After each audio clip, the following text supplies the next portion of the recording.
Hey, welcome back to Crimes and Closets. This is Christy in my closet in St. Louis. And this is Beth in my closet in North Carolina. Happy Monday. What was that? It was a little tune. That was Happy half Monday. Half like cartoonish sound. Yeah. It made me laugh. Like I had a bubble in my throat or something. Anyway. Yes. It was nice. It's okay.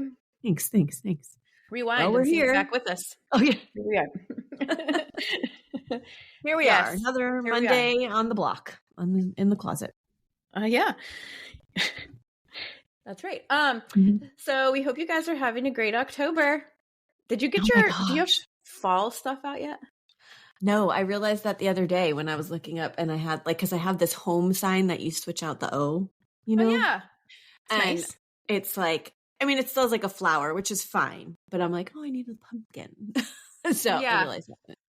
I have some like fall and Halloween things, but they're in my attic and I just haven't got the gumption to go up and get them yet. And yesterday, so my daughter's birthday is coming up. It's this week actually. And she loves fall. It's her favorite, pumpkin spice lattes and all the things. And she's been on me about getting our decorations out. And so finally yesterday I was going through a cabinet looking for something and I had a candle that was like a pumpkin spice latte candle. And I sat it on our island and was like, look, I decorated for fall. You can leave me alone now. Yeah. She was like, no, Mom. I have a whole bunch of like little glass pumpkins that I put on my mantle that I actually don't like. I mean, I don't put them away. They're in like a cabinet in my foyer. And so they're easy to access, but I just haven't done it. Yeah, get it together. I'm going to. I think I'm good. This is the week. I'm going to do it for sure for my daughter for her birthday. Okay. It's going to be part of it.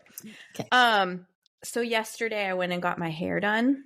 I got my grays done and everything. And I was sitting in the chair and that alert went off. Oh my gosh, yes. The FEMA thing or whatever. And everybody was like, oh, there it is. We survived it. Everybody in the whole salon was like kind of, tee-heeing about it or whatever. And I brought up I think it was a reel or a TikTok that was shared on our Instagram about people who are in a situation of like domestic violence or intimate partner violence or just abuse in the home of some kind. And if they have a hidden cell phone for safety, that they have to turn it off because it'll alert, even if it's on silent, and the phone, then they'll know that they have a phone. So we're talking about that, me and the person that does my hair, and she was saying, do you know how there's like a drink that you can go in and order if you're feeling unsafe in like a bar or an establishment or whatever, which we actually just talked about when we were at our concert. It's called like an angel cocktail or something. Yes. Right. But do you remember how they changed it at that place? Yes. It was like, go find Patty or something. Ask if Patty's working at the bar or whatever. Right. And that was like their in-house local signal because everybody knows what an angel cocktail is now. So she was saying, my hair lady, who is awesome and just so happens to be the owner of the salon, that they are going to put a sign in their bathroom for something that they can say to alert their hairstylists. Oh. Which I thought was so great because people tell their hair people everything. Yeah. And so I just thought that was a really neat idea. And she actually said that they were going to say, ask if you can make an extra appointment with Stephanie. Oh. That was like their code for like, I know. And then I was like, oh my gosh, what if somebody says that? What are you going to do? Like, what is your next step? Yeah, I know. Like, do you have a process? Yeah. And she was like, oh yeah, we have to, we're having a meeting and we're talking about that. That's why the sign's not up yet, because we need to have like a protocol of what to do. And she said that they're working with like an organization to help them like develop a protocol. And I just thought that was so awesome. It is really awesome because, I mean, honestly, like it doesn't have to be just happening in a bar. Like in a bar, it would be like somebody approached you maybe, out of the blue. In there, it could be like, well, her husband always brings her to the hair salon, and why does he have to sit there and wait? Like, and that's exactly why she said that she wanted to do it, because she had a situation like that where a man brought his wife in and she was very like timid and meek and she's doing her hair and everything she asked her, he would answer for her. And to the point there where she was like, we have a waiting room right over there if you'd like to go and chill out and sit there. Yeah. Like it red flagged her so bad that she was like, get away from us. Right. Yeah. Yeah. And so that's why she was saying that she wants to put something in the ladies' bathroom or whatever that says something like that. Yeah. I mean, it would be beneficial to have it anywhere. Grocery store. Ask like, do you carry, I don't know, some like brand that's not a brand? Like, right. You know, I don't know. Or are we allowed to buy 3 dozen eggs today? Like, I don't know, you know. Totally. Yeah. Something. So if you're a business owner, I think this is awesome. And I would love to see us all rally. I mean, it's Domestic Violence Awareness Month. Yeah. Yeah. So, you know, I think it would be really awesome to see things like that implemented. Agreed. Like within in-house where not everybody is going to know what the like code is. Yeah, exactly. I like it. Anyway, so there you go. I just thought that was really neat. Yes. And thank relative to yeah, you're welcome.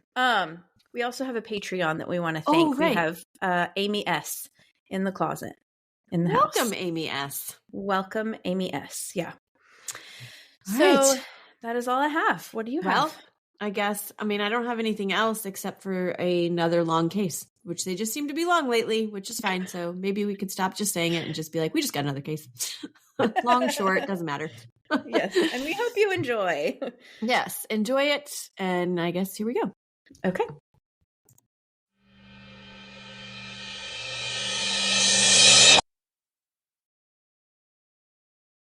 The case that I have for you today is super twisty and crazy. Okay. Also, spoiler alert, it is unsolved. Oh, no. Yeah, I know. Don't we all hate that? Yes, we do. Well, no. I mean, well, yeah. Yeah, for the most part. They're feel so interesting. They make my brain work extra hard. And I love that because I'm like, I am solving this. That's what happens to me. Well, yeah, 100%. But I also feel like it is unsolved, but I feel like it's kind of obvious who it is, but maybe it's not. Okay. Maybe it's not. But anyway, okay. And another spoiler, Beth, you are going to hate this case. Oh, no. It involves a child. Ugh. So you will hate, I mean, most people will hate it, but, and it is just ridiculously sad and stupid, all of it. But, it is recommended though, however, by your friend, Sarah Michelle. Oh, my friend from France. And that's where we're going. France. So that will never not be funny. If you guys don't know what we're talking about, stop what you're doing right now and go to TikTok and type in Miss Universe France. Or probably enjoy just France, honestly. I bet you type in France, it would be. Yes. Anyway. The amount of times I have watched it is absolutely stupid. Yeah. It is funny though. So, and I will say, and I will apologize in advance because a lot of the names of places and people, I'm going to do my best because I did watch a show on this. Okay. And it's called Who Killed Little Gregory, and it's on Netflix. Oh, I hate it already. Oh, no. His name is Gregory. Yes. Sarah Michelle did tell us about that when she recommended it because it is in French, but it is translated, not just subtitles. Okay. Like you hear the French people speaking and then somebody else is speaking over. Yeah. It's like dubbed over. Yeah, so it's easy to watch because you're not like, oh, I have to read the whole time. Although I did have my captions on just in case. But it was very good. It was very good. Okay. Anyway, so I did hear them say the names of people and places, and I tried to make mental notes of like making sure I say these correctly, but I still. And it's fine. And we don't say things correctly from our country either. Well, I know. That is true. We mispronounce towns and all that stuff all the time. That is true. But I would like to do them justice. Of course, yes. But anyways, okay. So we are going to a place called La Pange sur Vallone. Okay. And it's a city in northwestern France. It's about 4.5 hours from Paris, from what I can tell. There is, this is where the Villemin family lives, which consists of Jean-Marie Villemin, his wife, Christine, who he married in 1979, and their son, Gregory, who was born on August 24th, 1980. So okay. We're a little bit, it's an older-ish case. Okay. Jean-Marie worked in a factory, and he had recently been promoted to foreman, and there were people who kind of resented him for that.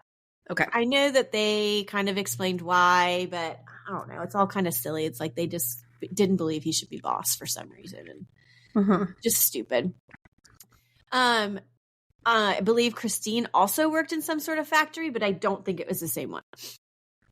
The Villemins had built a house in La Pange because they were doing very well for themselves, and so they were like, let's. And he was kind of the most successful one in his family. I mean, they were all okay, but he was the most successful. He's the one that had been promoted. So, okay.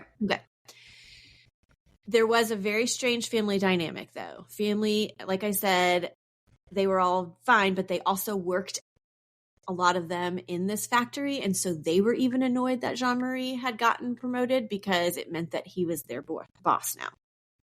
All right. Well, they sound like a bunch of brats. I know. That's what I was going to say. It's because it's like, instead of being happy for him, they're like, oh, now you're my boss.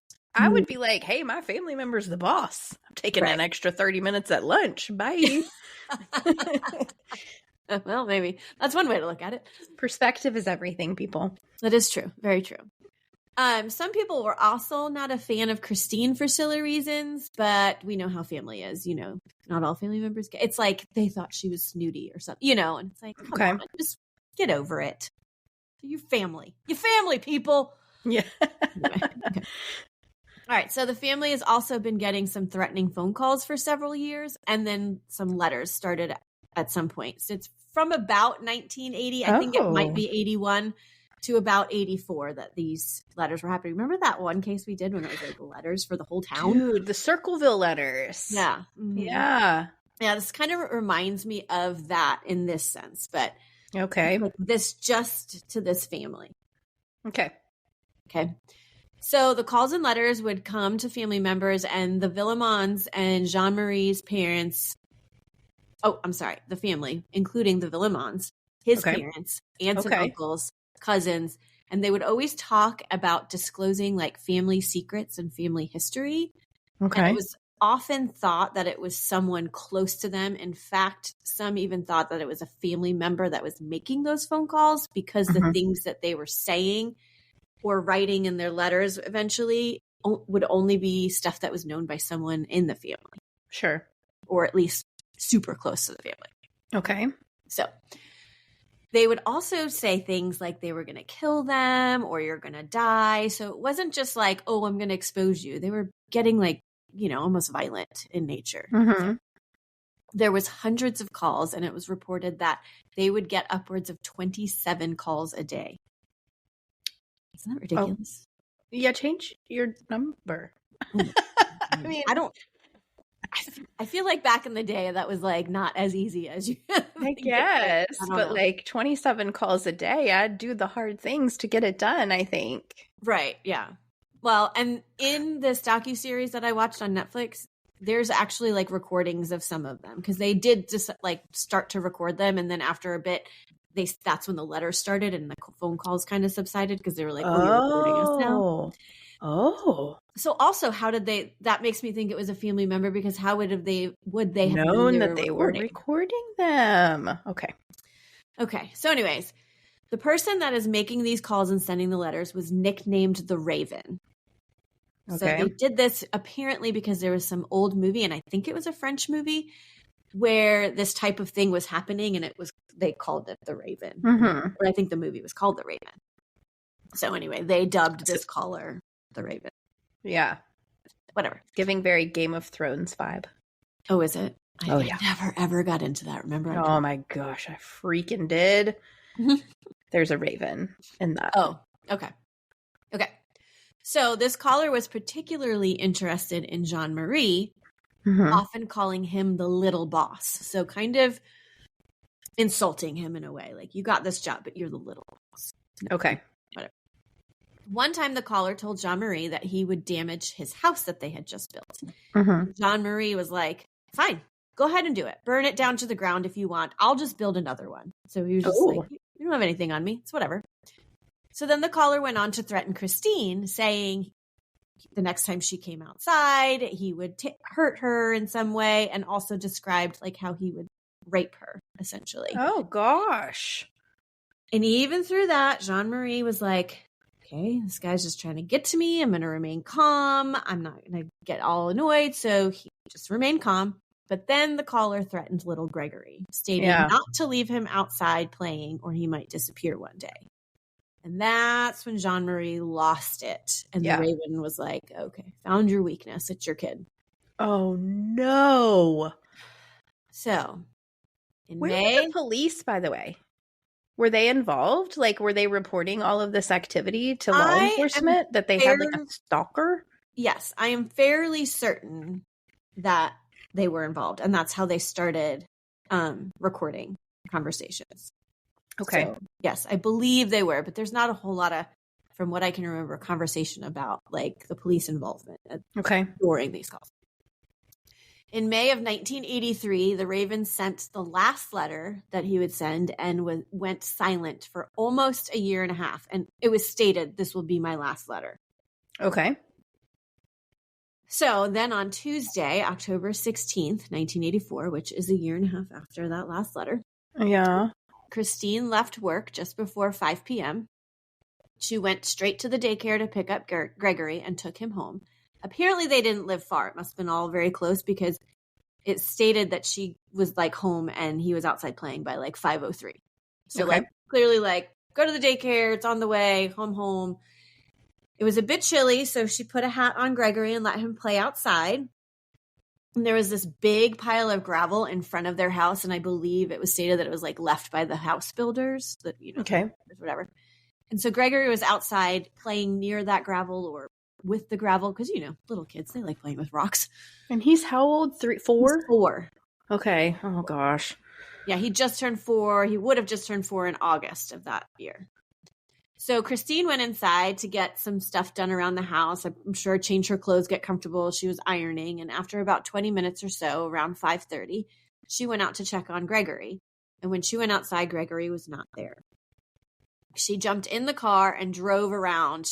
It stated like where she went, like there was a house that she thought maybe he would have like wandered off to, maybe a friend's house or whatever. And so she went to different places looking.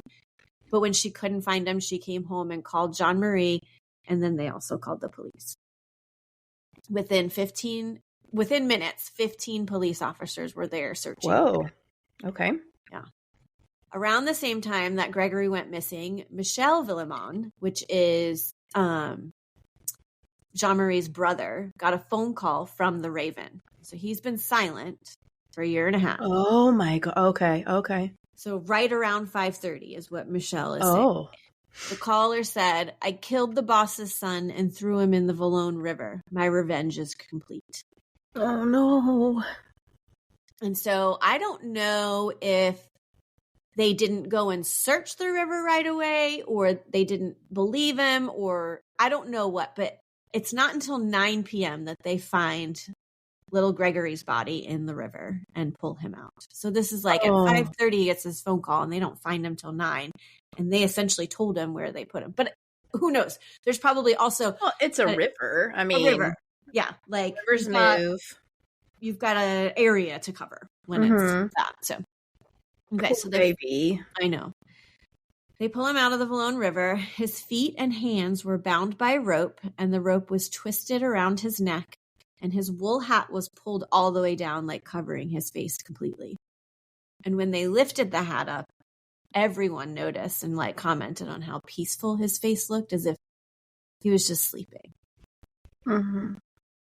Little Gregory was not just sleeping, he was deceased. There was a little bit of foam that was around his mouth, and it was thought that he must have been thrown in the river alive. No. It was determined that Gregory had died due to asphyxiation by drowning. And the coroner also noted that there were no marks or bruises on his body, and his clothing was completely intact. No tears or anything. Mm-hmm. And so it's kind of like, why did he look so peaceful if he was thrown in there alive? You know? Okay. But I don't know.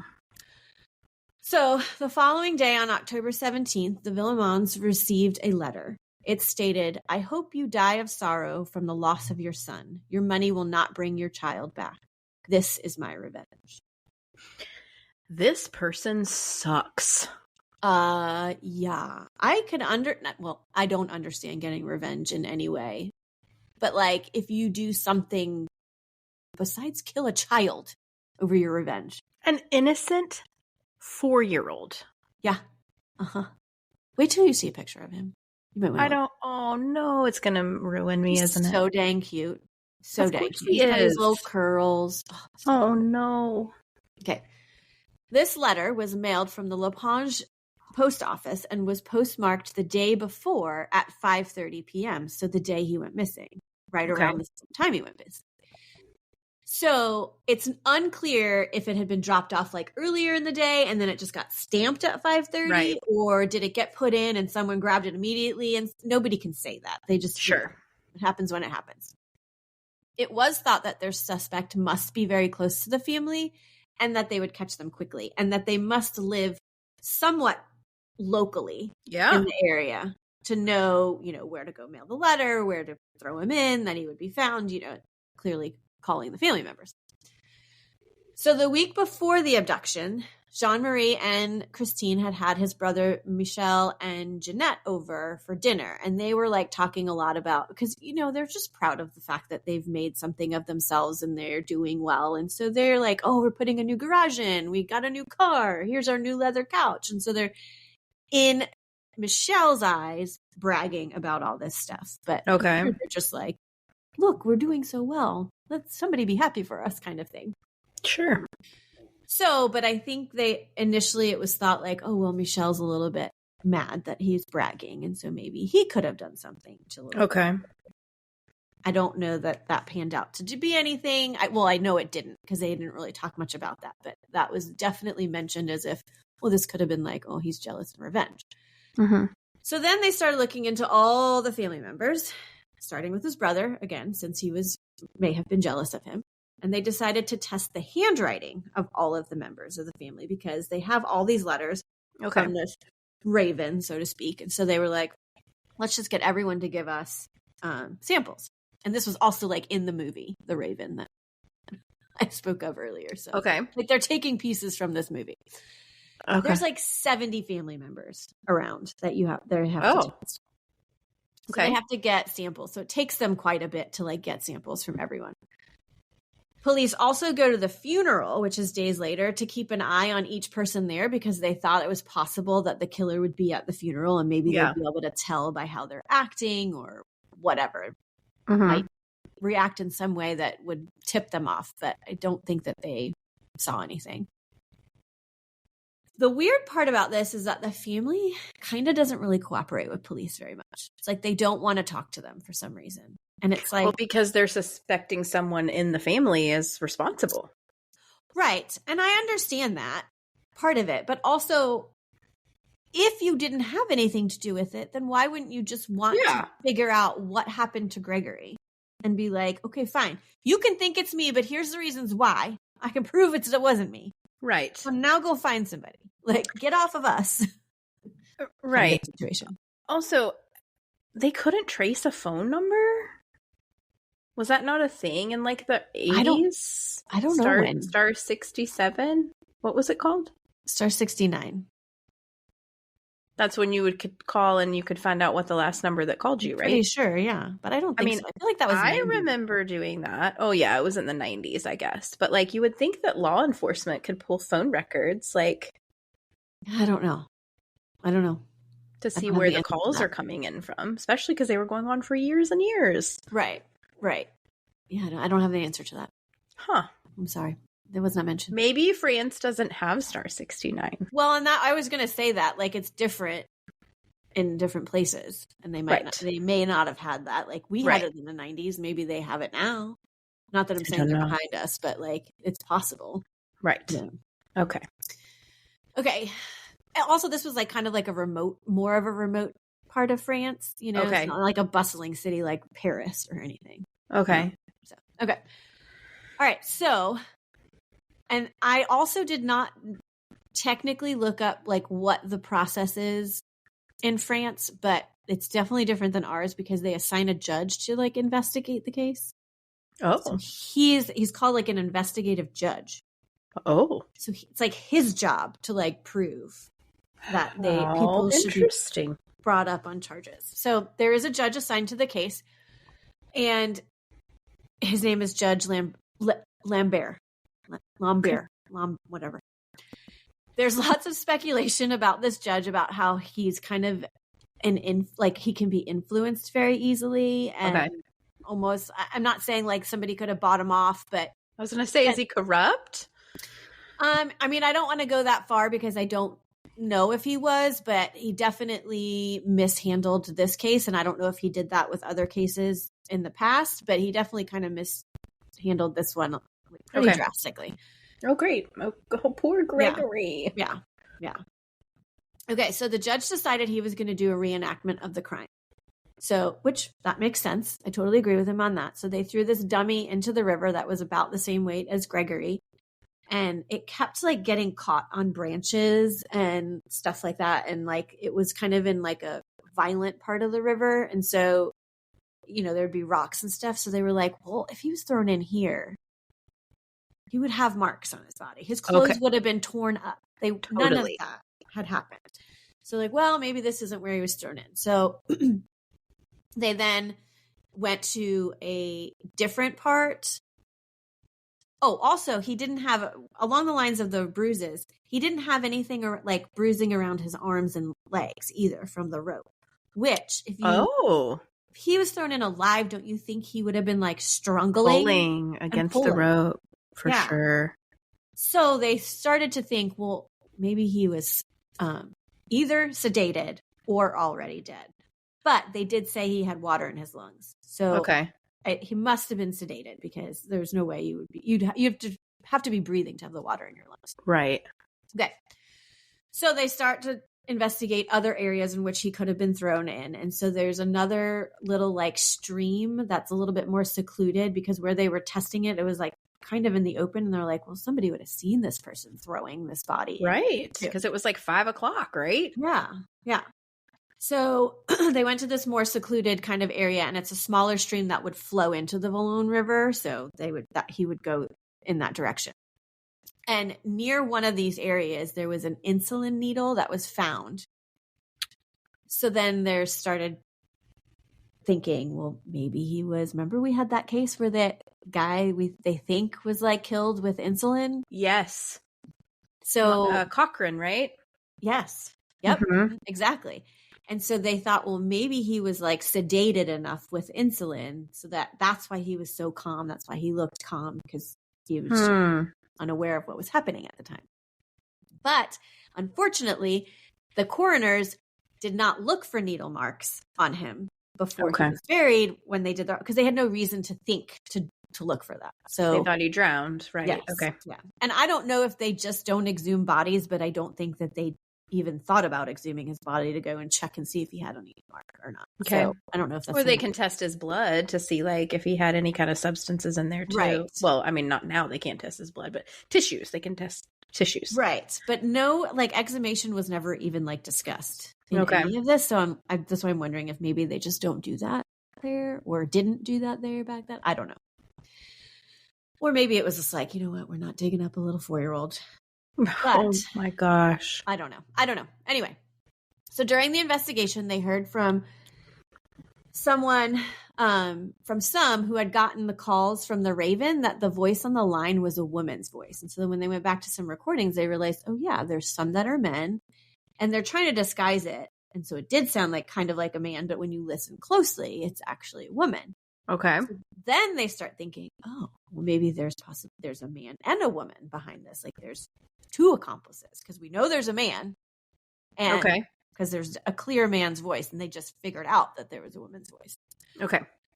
So then an anonymous call comes into the police station. Sorry, I should have mentioned this is kind of like a whirlwind, and I can't even tell you how many times I like cut and paste different parts of this story into different parts of my narrative because I was like, well, it could go there. It could there. Yeah. Well, it's unsolved. I feel like anytime you disclaimer that it's unsolved, we know. Yeah. But I'm just telling you that's why it's like kind of like bumping all over the place because I'm like, I don't know. This is just so crazy. So anyway, at some point, an anonymous call comes into the police department from a woman at a payphone. They end up bringing this woman into the station, and she started giving them information about the Hollards, who were a family on Jean-Marie's father's side. And they were suggesting you guys should investigate them. There's something off about them. I don't know what information they gave, but they were like, here, we're pointing you in this direction. So they did bring this couple in and question them for like 6 hours and then end up releasing them because they had no reason to think that they had any part of it. Okay. So then a couple of witnesses come forward with a description of a man who was driving in the area, and both descriptions were very similar. And when they did the two composite drawings of him from both descriptions, they were almost identical, the pictures. Oh. So they figured they were a pretty accurate description. So at this point, they start investigating Bernard LaRoche, which is Jean-Marie's cousin. Okay. This was a cousin that was very close to Jean-Marie when he was little. And he's still currently close to Michel, Jean-Marie's brother. Okay. Yes. Apparently, Bernard's parents died when he was young, and Jean-Marie's parents took him in and raised him. So this is why they're all very, very close. So the sketch that they had made looks very similar to him. So this is part of the reason why they start looking into him. Then the other reason is that the handwriting experts eventually say that the letters were likely written by Bernard as well. Okay. So we've got these two pieces that are drawing him in. So when they questioned him, he could account for the entire day when Gregory was kidnapped, except for about 30 to 40 minutes. He stated that just before Gregory had been kidnapped, he had just gotten to his aunt's house. And when he had gotten there, he saw his 15-year-old sister-in-law, Muriel, who had gotten there after school at some point. So when Muriel was questioned, she contradicted what Bernard had said, because she said when she got off the school bus, Bernard was already there when she got home. So he's saying she's there already. She was in the house. She's like, no, I got off the school bus and he was there. So not like a huge discrepancy, but something that the police just grab onto because they're like, you know what? Let's get to the bottom of why there's this discrepancy. So they keep questioning. Right. Well, and it's such a short time frame anyway. Right. Yeah. Exactly. Already. That like any discrepancy is going to swing it wildly one way or the other. Right. Very true. So Muriel had given her the police a description of the bus driver that day that she said she was on, and the description she gave was of the usual driver, but that day there was a relief driver that looked nothing like that guy when they dug into it. Well, okay. So that's one thing. Then they questioned other students, and those students said that Muriel, and all of these like interviews are literally recorded and on this docuseries. So it's like you see all these kids actually saying she wasn't on the bus that day. We saw her get in the car with some guy. Oh, okay. Yeah. And the guy had a mustache, and Bernard has a mustache. Okay. So when they continue to question Muriel about all of these discrepancies, that now there's more than one, like, okay, was Bernard there, or were you there first? Were you on the bus, or were you not? Like, okay, let's talk about this. And she's 15 too, so I'm sure she's pretty scared about this point. Okay. Eventually she caves. She says, Bernard picked me up from school that day. He had his son in the car with him, who was about the same age as Gregory. I think they were the same age, actually. She said they drove somewhere that she had never been, and he got out of the car and went to a house with a red roof. When he came back to the car, he had another little boy with him. They drove further down the road somewhere else that she had never been before, and Bernard got out of the car with the boy, and when he came back, he was alone. And then they drove home. And so she doesn't know Gregory? Yeah. Which I guess isn't, I mean, it's not entirely unheard of, I would say, since this is Bernard, who is Jean-Marie's cousin. It's his wife's sister. So it is possible that they wouldn't have met. But considering how like this family lived so close and whatever, I don't know. I don't know how they wouldn't have. But she said it was a little boy she didn't know. Okay. So anyway. So the officer at this point gives her multiple chances to change her statement or even throw it away because they're like, you know how serious this is. Like, you're either lying completely right now or you're mistelling some. So like, we could throw it away if you are. Like, give you this chance. Like, one chance, throw this away. Or you are making a couple of mistakes. You can change it if you want. Read through this and change whatever you need to change. Or read through it and tell us this is complete truth. Okay. She did the third option. She was like, no, this is it. This is what I know how serious of an accusation this is. This is what happened. So the police go to the judge immediately and tell him about this statement, hoping he needs to hear it from her. So they were like, you need to let her come tell you this whole thing now so we can get an arrest warrant out for Bernard.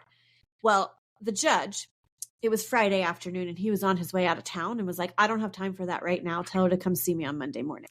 Stop. Send her home and tell her not to talk to anybody, not to talk to Bernard, blah, blah, blah, blah. So yeah, let's just send her home for a whole weekend after she just totally accused her brother-in-law of murdering this 4-year-old child. She could be in danger.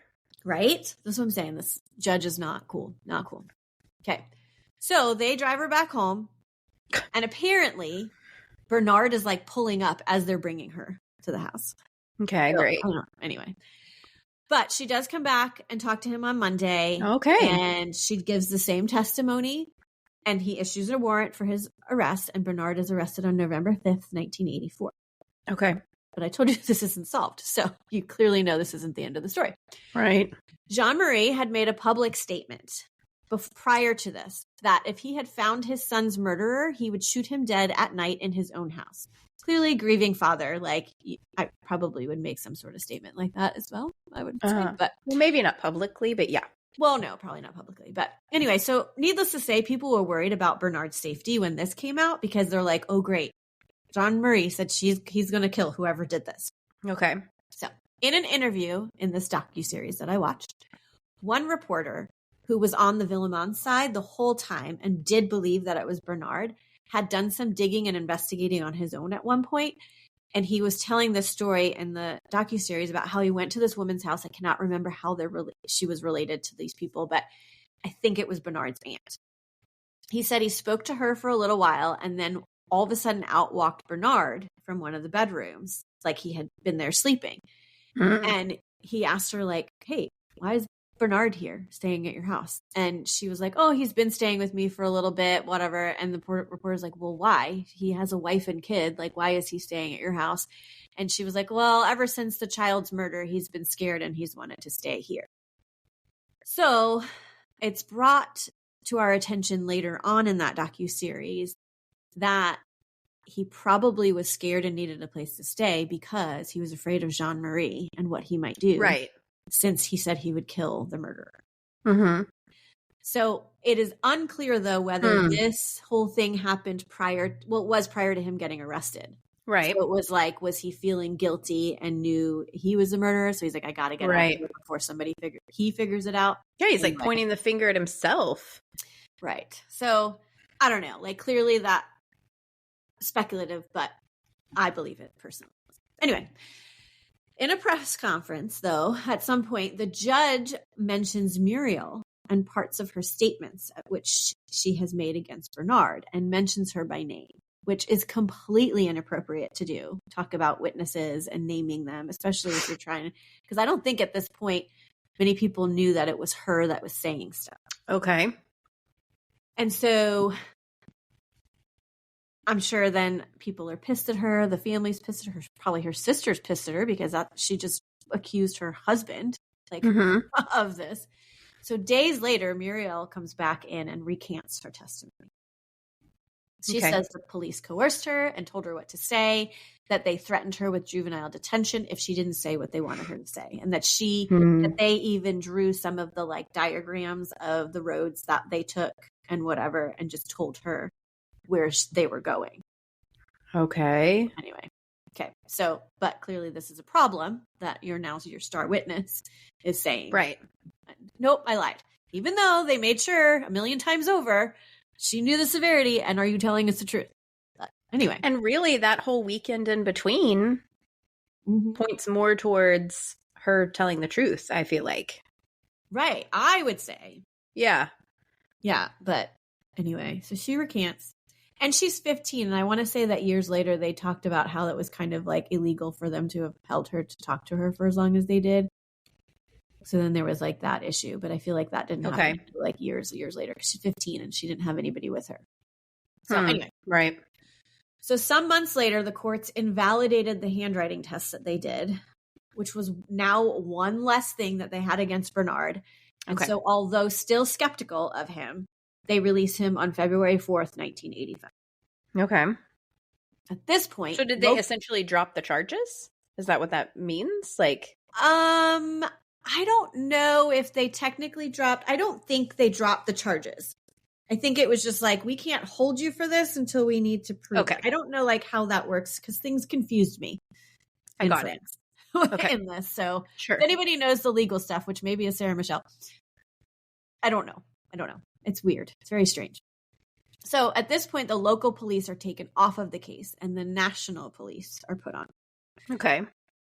A reporter who had access to case files at some point told the Villemins about what they had on Bernard. And so Jean-Marie was enraged and said, I was 80% sure when they arrested him, but now that you're telling me what they had against him, I'm 99% sure that it was Bernard. And so he told that reporter, I'm going to kill him. I'm going to go to his work. I'm going to go there early in the morning. I'm going to take a shotgun and I'm going to kill him. Yeah, you cannot tell people things like that. Yeah, no. So this reporter's like, don't do that. Come on. Just let the police handle it. Like, they'll get to the bottom of it. Just, be patient. And of course, like, Jean-Marie is like, okay, fine. But that reporter was like, I still was a little bit worried. So I set my alarm and I went to where Bernard worked. And what do I find at 4 or 5 o'clock in the morning? But Jean-Marie and Christine there with a gun. And he's like, I tried to stop them and whatever and talk them out of it. And then I think it was Bernard's car. He said a car pulls up and they believe it's Bernard's car, stops, and then turns around and leaves. So they probably like spotted him, knew something was up, and was like, I'm out. So, because he was aware that they were going to come after him and was scared, obviously, according to the aunt. Right, exactly. Okay, so when police released Bernard, they start investigating someone else. And that person is Christine, little Gregory's mother. Okay. I know. What's that? A few coworkers of hers had come forward and said that they had seen Christine at the post office right after work the day that Gregory went missing. Christine states that she had, gone to the post office, but it was the day before on Monday. And that they're just mistaken on the day that she was there. The handwriting experts were now testing her handwriting against the letters. And in the meantime, Christine was just being villainized in papers. It was like she was found guilty by the press and by the public before she even had a chance to like defend it. They were like, oh my gosh, she killed her own child. Why would she do that? And then they find out that she's pregnant again. And they're like even criticizing her for that. Like, oh, so soon after her first child's death, she's just trying to replace him and blah, blah, blah. They were just awful. Well, she can't call her own house and make threats to call her own house. Well, yeah, you're right. You're right. I mean, she's getting on the phone with people that are calling and threatening. So right. And so then are they saying that it's also Jean-Marie that's a part of this? Yeah. Because he would be the male voice, but he's getting the phone calls and it's obvious he's talking to another man when he's recording the conversations. Like it's Jean-Marie and somebody else, like. Right. So yeah, it's kind of weird. I mean, I get why they have to investigate, especially if somebody comes forward with like, oh, well, she didn't go straight home after work like she said. She went to the post office first. Of course, they have to do their job. Yes. So in a few places, not many, I saw that when she announced she was pregnant that it was twins. But I'm a little skeptical of it, but there's another part of the story in a little bit. So I don't know. We'll see. I only saw that in very few places and it was never mentioned in the docuseries. Okay. So, but anyways, on March 25th, 1985, Jean-Marie and Christine were heading to court to hear the results of the handwriting analysis that they were like testing her handwriting now. And she started cramping and not feeling well. So they end up diverting and going to the hospital so she can be checked out because she's pregnant. And it's reported again, just in a couple places, that she miscarried one of the twins. Okay. It's not mentioned in the docuseries that she miscarried at all. So if she did, then it must have been twins because she does end up giving birth to one child. So anyway, I just don't know. It's not widely reported on, so I just don't know if that is. But either way, she went to the hospital. She was stressed out. They were concerned about the pregnancy. Okay. So you would think that this court hearing would just get postponed. But no, the judge and the handwriting experts come to her bedside in the hospital to give her her results. How nice. They said that they felt with 80% certainty that she had written the letter. That's not very high to me. I feel like it's got to be a lot higher. You're talking like between 95 and 100 to me to say you wrote a letter. Right. I don't know. That's just my personal opinion. But to say you're 80% certain, so she writes some letters like this person, but not others, you know? Well, 20% is a huge discrepancy for sure. Right. Yeah. Okay. But they're still saying, you're the Raven, you wrote the letters, blah, blah, blah. So the press, again, has a field day with this. She's the Raven. She's in the hospital for a few days. Jean-Marie would visit her, but he's distraught all over again. They're accusing his wife. His son died. The new baby's lives are in danger, blah, blah, blah. So on March 29th, 1985, Jean-Marie goes to Bernard's house with his hunting rifle. He confronts him and asks him a whole bunch of questions. Bernard kept insisting that he had not. So, there's two sides to this story. Bernard's wife was there. She said Bernard kept saying, I haven't done anything. I didn't do anything to your son. It wasn't me, blah, blah, blah. Put the gun down. Let's go in the house and talk. And then all of a sudden, Jean-Marie just picks up his gun and shoots Bernard in the chest and kills him. Okay. Jean-Marie's side is, because he ends up going to the hospital immediately after, telling Christine what he did. His story is, I tried to talk to them. He kept making fun of me. He kept telling me I got what I deserved, blah, blah, blah, blah. I shot him. So there's two very different versions of this story. So he's saying he basically admitted, like, haha, got you. Kind of in a way. It didn't say, it was just like, you got what you deserved, and you deserve that. Well, so yeah, sort of not being very nice about it and making fun of him. So that's why he went there to shoot him, but that's why he did. Okay. So I told you he went to talk to Christine, and then he goes and turns himself in. Bernard was buried days later, and on his headstone, his family wrote, innocent victim of blind hate. That's what it said. Okay. Okay, so police are still investigating Christine. And then there was this neighbor who came forward who had said that he had seen Christine drive by and wave at him around 5 p.m. that day, the day of the abduction. A few minutes later is when Christine said that she was home and Gregory was outside playing. So the same neighbor was out for a walk. And so he was going in the direction of their house anyway. Okay. And he got to their house at around 5:10, 5:15 possibly. And he said he never saw Gregory playing outside and did not see the car in the driveway. So then the police are like, well, did she go right home then? Did she do what she said she was doing? So they're like, maybe it is possible that she killed him and dumped his body and then mailed the letter and then came home. So in July of 1985, police arrest Christine. Wow. Okay. Murder of little Gregory. So she's lost a kid. Her husband is now in jail for murder. For the person that they think killed their kid. Okay. Yes. And she's pregnant and in jail. Okay. Which they weren't a fan of putting a pregnant lady in jail. They actually, the press and I think other people said that she got pregnant on purpose so she couldn't go to jail. Because remember there was another case who the woman fled to whatever and got pregnant because she knew she wouldn't go to jail in that country. Okay. She was pregnant. Remember? Got it. Well, I don't know if that's vaguely. I think that was a Patreon actually, but yes, I do recall it. But anyway, so I don't know if that's anyways, she ends up going to jail. She gets arrested. So she goes on hunger strike and doesn't eat for 5 days. And they're pleading with her, you've got a child to take care of. And she's like, I did not kill my other child, blah, blah, blah. So she appealed her arrest. And 11 days after she got arrested, she is released. But they still believe she did it. Okay. So she gives birth to Julian in October of 1985. A year after everything. Jean-Marie is in jail for the murder of Bernard, and things are just ramping up for this family. Okay, so then another year later, in December of 1986, Christine is informed that she will actually be facing a trial for the murder of Gregory. Apparently in France, you could be like arrested for something and then just like, I guess it's like bail. Okay. Getting released on bail. And so that's why they let her out, I guess. But still, I feel like you shouldn't get bail for murder. Of a child? No. Probably. But anyway, so she finds out a year later after she's, like over a year after she's released that she's going to actually go to trial.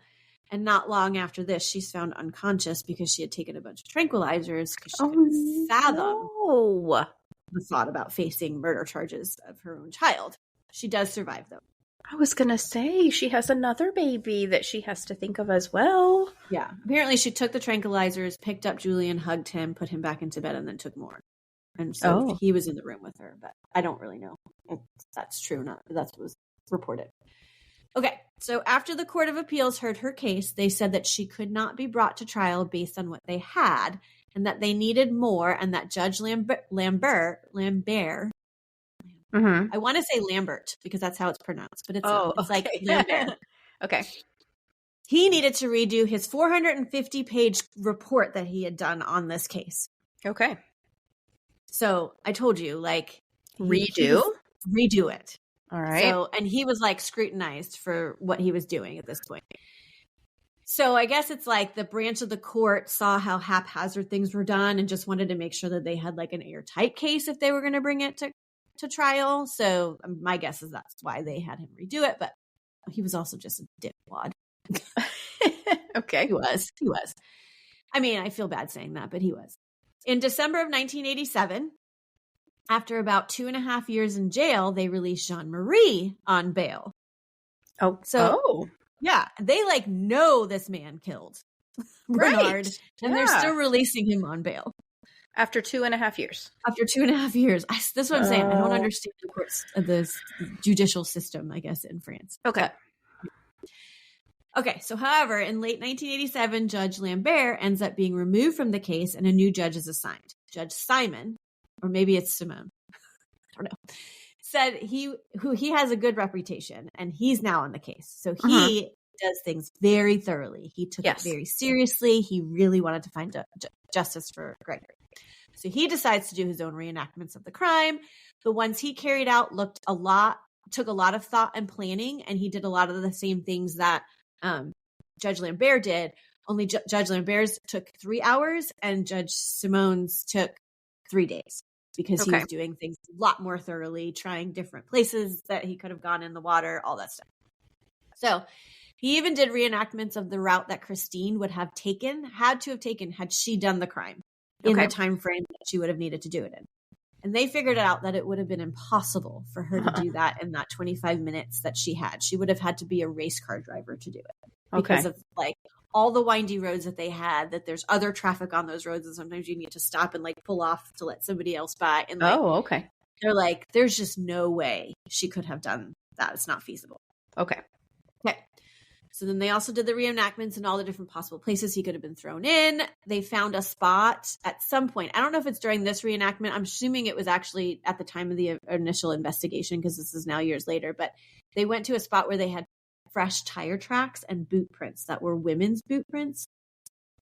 And they had at the time taken a cast of these tire tracks and said that it would have matched a car that Christine had driven. Not that it matched hers specifically, but it was like the kind of tires that would have been on this car. They did try and look. I know how many people have it. They did try and look at her tires at the time, like months later, and she had sold the car, and whoever had driven it already so much that the tread would have been different. Mm-hmm. They couldn't actually like connect that. Right. But anyway, so they go back to the spot where they had found those fresh tire tracks, and when they threw their test dummy in, that also did not line up. Like they couldn't really find a good place where they could throw him in and he would land where they found him. Mm-hmm. So they were like, and not be all scuffed up and everything. Yes, exactly. And so they were like, well, he couldn't have been in the water for more than 4 hours. And that's how long it would have taken if he'd been dumped in any of these places. And so now they're like, was he dumped closer to that spot? and much later than everyone thought. Wasn't like, because they had always thought he was kidnapped, killed, thrown in, like very quickly. They're like, well, now we don't know. Okay, so anyway, so they also have another conversation, a 5-hour conversation with Muriel. And she never wavered on that she lied. She was like, I lied back then. I didn't tell the truth. Bernard was, did not pick me up from school, blah, blah, blah. Even though they have all these other witnesses saying she was not on the bus, but whatever. Okay. Another family members of Muriel's comes forward and says that she was beaten after she had given her statement that weekend that she went home, and the rest of the family forced her to recant. Okay. Muriel adamantly denies this. But this other cousin says, no, it happened. But anyway, Judge Simone does think that Bernard LaRoche could have been the person who committed this crime after he's completed his investigation of it. And he ends up having a conversation with a reporter who secretly recorded him. Okay. And he mentions that to this person, and they print it, which he shouldn't have said what his thoughts were before, writing his report and submitting and whatever. So now he starts to get under scrutiny because they're like, oh, look, he's not so great either, when it was just like a simple mistake. But anyway. Okay. So in January of 1990, he has a heart attack and is in a coma. When he wakes up, he's said to have lost his memory. So he has no memory of any of it. So now it's like basically everything he's done is like. Well, that is very unfortunate. It is very unfortunate. After multiple heart attacks, he would die on May 24th, 1994, without ever solving Gregory's murder. And everyone that knew him knew that like really killed him, that he couldn't have solved it. Anyway. So in February of 1993, 8 years after being accused, Christine is completely cleared of all charges. Okay. The court doesn't just say they have insufficient evidence to convict her. They actually go and say, nope, you shouldn't have been charged in the first place, which apparently was the first time that had ever happened in a French court. Okay. The court even alluded to the fact that they believed it had been Bernard as well. But now Bernard is dead and they can't do anything about it anyway. So in November of 1993, Jean-Marie also went on trial for Bernard's murder. He fully admits that he killed. Yeah, this is like how many years later? Okay. I'm ridiculous. So confused. Tell me about it. Thank you. Okay. So he completely admits to killing Bernard. But during this trial, Gregory's case is also talked about at length. So it's like there's these two cases being discussed. And anyway, so after 7 weeks, he's found guilty because clearly he's saying, I did it. But here's my reason why. Right. And the jury sentences him to 5 years in prison. Okay, well, now he's already served 2.5. With a suspended sentence after 4. Okay. And because he had served over half of his sentence previously, he was eligible to apply for release within weeks he was sent home. Oh. This was kind of like in the docuseries, they were like, this was the jury's way of being like, well, we've got to give you a sentence because you're admitting to murder, but we totally understand why you did this. Like, okay. Anyway, kind of in a way. Yeah. So, anyways. Okay. So crazy, isn't it? Yes. All right. Okay. So basically that's kind of like where it kind of sat for a long time, but there's been development since the 90s. In 2000, the Villemins asked for them to reopen the case because they knew that DNA advances had been made, and they thought, well, maybe you can test a stamp from one of the letters we got, something. So they do that, but that's inconclusive. In 2008 and in 2013, it was reopened again to do more DNA tests on like clothing, Gregory's clothing and other things, and all those tests come back inconclusive. Okay. In 2017, they used software that picks up on inconsistencies in statements, and 3 indictments were made. Marcel and Jacqueline Jacobs, who were Jean-Marie's great aunt and uncle, and then another aunt who I didn't get the name of, were indicted as accomplices, stating that they could have been the Raven and helped Bernard carry this out. Like that aunt and uncle were the ones making the phone calls and writing the letters. So they weren't part of the murder. But they were Bernard. Yes. Well, they don't think Bernard was the Raven at all. They think that these people were the Raven, and then Bernard was like, they all were like in cahoots, but Bernard was the one that carried out the like act. Okay. They were the Ravens. Okay. And that's in 2017. These people are like 70 something years old, and they're like indicted for this. So anyways, sorry, let me miss my spot. Okay. The aunt that I don't know the name of was released quickly, and the charges were dropped against Marcel and Jacqueline a few months later. Muriel was also arrested and held for 36 days, but also released. And I could not see why she was arrested, but somewhere in there. Okay. Well, she had knowledge that Bernard had committed this murder, and she was a female, and they said there was a female accomplice. So maybe that was the connection there. Right. Yeah. I have no idea. But it's all very, very strange. And in 2019, Muriel was also indicted for defamation by the cousin who said she had been beaten, but then she said no, she lied, or this cousin lied, and she actually had to pay restitution to that cousin. So the court believed that the other cousin was telling the truth, and she made Muriel pay restitution. Muriel had written a whole book about this, so it was all in this book. Like I told you yesterday, there are so many books out there from different family members. It's ridiculous. It's stated in one source that there are 3,000 articles, 50 college theses, and 15 books written about this case. Wow. 15 books. Sorry, guys, I didn't read any of them. 15 people that wanted to capitalize on this tragedy. Well, for sure, there's gross. Yes, for sure. Like Muriel, for sure. I think Christine wrote one. One was mentioned somewhere that like one of the lawyers wrote one, but it was only for him to benefit. It was like, it's sick. I didn't read any of them. I didn't even try to read because I'm like, they're all from different points of view. Like I just wanted all like the facts that were out there. Yeah, if you're going to read one, you have to read all 15. Right. To get like the full picture. Right. Do you imagine that Crimes and Closets book train? Yeah. Anyway. Yeah.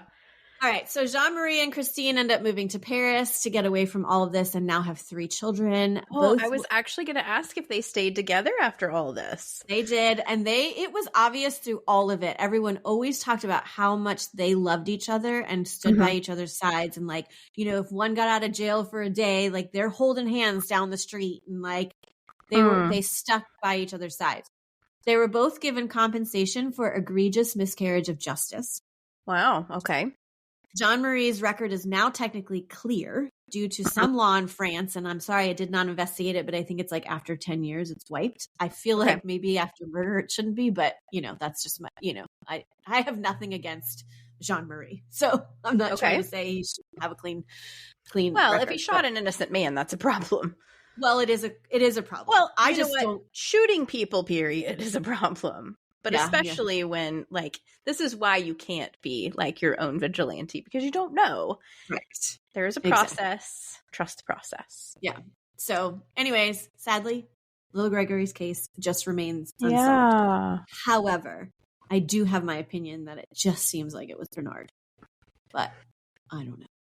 I don't know. What do you think? What do you think of this one? I have no idea what's happening. Right?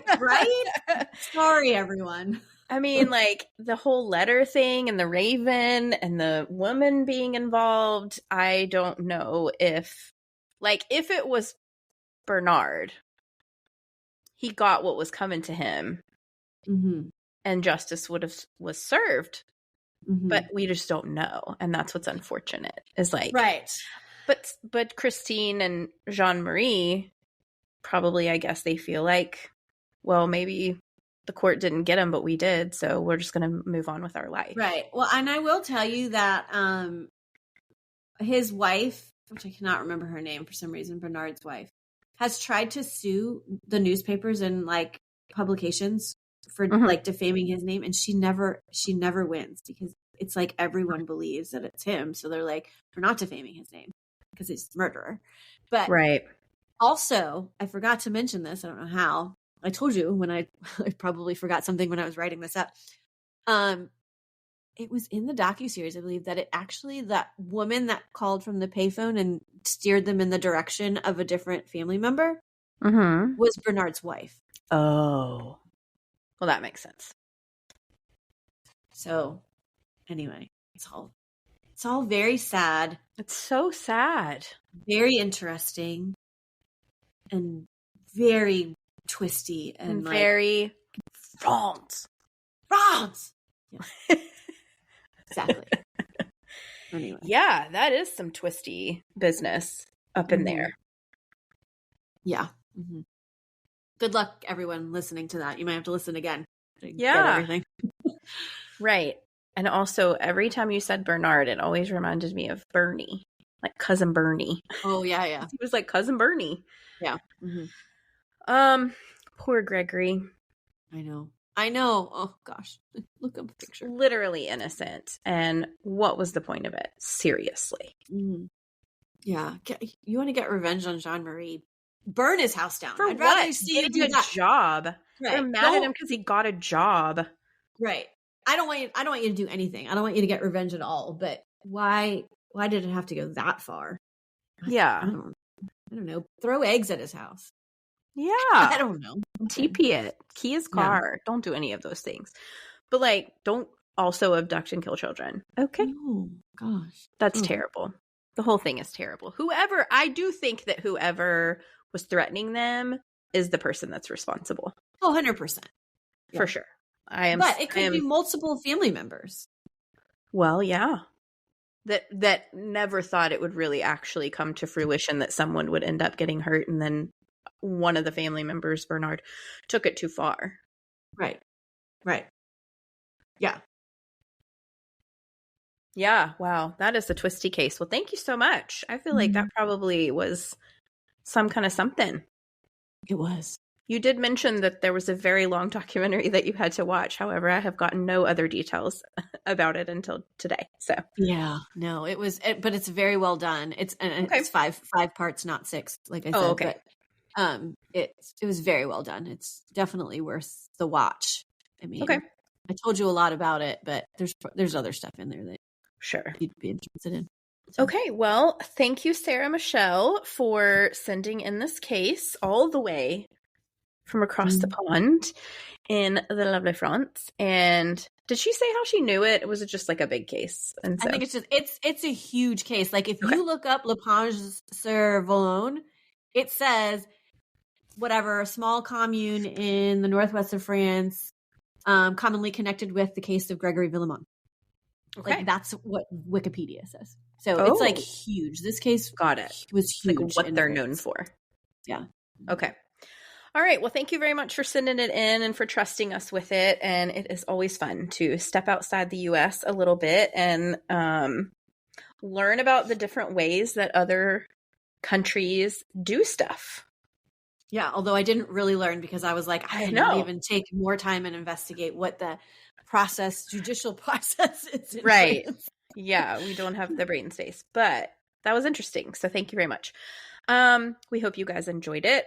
We love spending our Mondays with you. You're our favorite people. And so thank you so much. We've gotten so many suggestions. This summer was like crazy how many suggestions we got. And so we have a lot. We have a very big list. So if you feel like we're not getting to yours, please just be patient. We are doing our best to like navigate through it all. There's not a shortage of cases. So that's a good thing. We're going to be here till whenever, because we keep having these things rolling. So I know you're going to say we're going to be here until we get through them all. And I'm like, well, that's just giving people a reason to send more in. I know. I changed I pivoted from saying that. No, we appreciate them very much. We're never going to find these cases. That's the thing. Like, and you have no idea how to have to sit down and Google crimes in the US or whatever for us to have to do that. It takes out so much of our process that we don't have to do because we're like, let's just go to the list and see what's next. And that's what we do. And it really does help a lot for things to keep a rolling. Yeah. You guys keep the lights on. Thank you so much. The mics. And keep the mics on. Yeah, you do. I definitely try and also stay in like the order in which they came in, except like something like this where I'm like, oh, there's a 5-part. They're all an hour long. It's going to take me a long time to watch it. Or if there's a book, clearly like. Right. So sometimes we push them off a little bit, but I do try and stick to when they came in. It's the next one that I do. Or if they're more recent and things have to play out. And, right. That too. We want to be able to do better, a better overall global organization of it. So anyway, Yes, we appreciate you. That's the whole point. Thank you so much. Happy Monday. Come find us on social media. If you like what you hear, we have a Patreon. Lots of stuff going on over there. We've got fun things coming up later this month. Stay tuned for that. And always remember, the world is scary. People suck. Hide in your closet.